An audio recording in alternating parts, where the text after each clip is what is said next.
Hi, I'm Cindy Topol. I,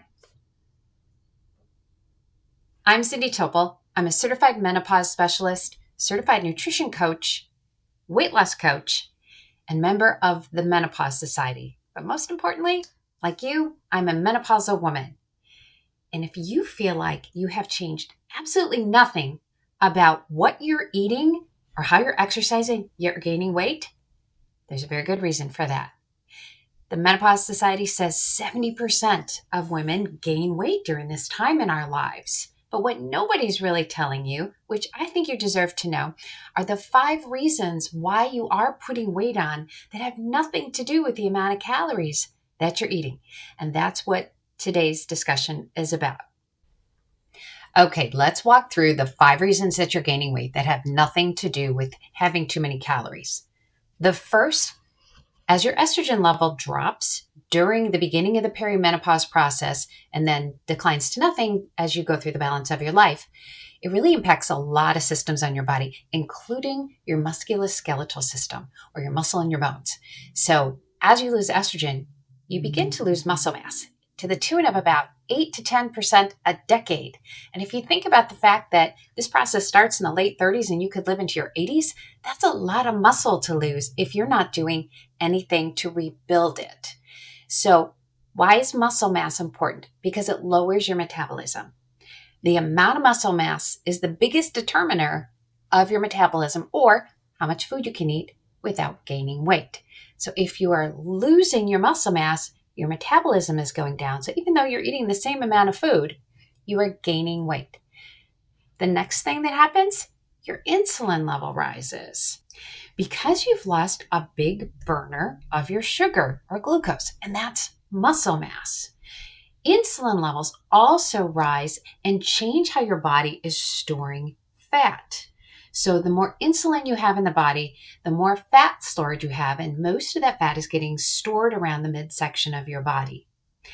Insulin's a hormone, and it goes to your cells and opens your cells so that glucose or food can go in. And that food goes in and kind of supercharges your energy batteries. They're called mitochondria.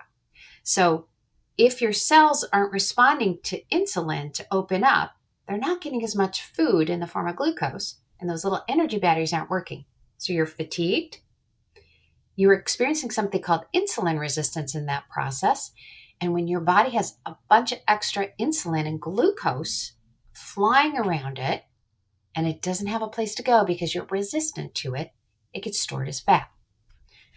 The third thing that happens, your cortisol levels rise.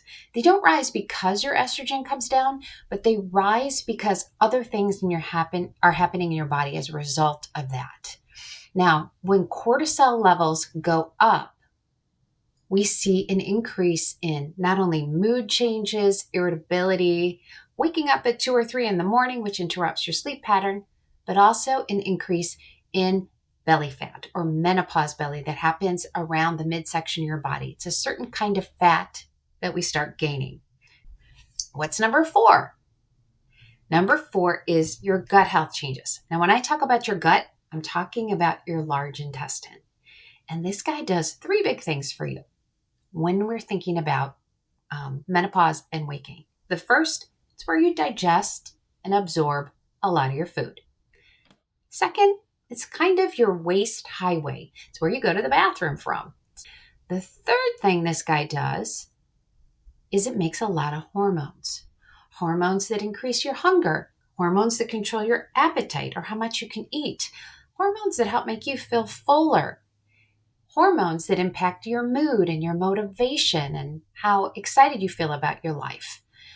All 3 of those processes go down if you're not feeding your gut what it needs during this time in your life, and that contributes to inflammation, and it contributes to an increase in hormones that are making you hungry and making it harder for you to sense when you're full.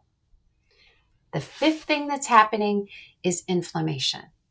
Now, we see inflammation happen as a result of an increased insulin floating around the body, and we see inflammation happen from the gut health changes that occur.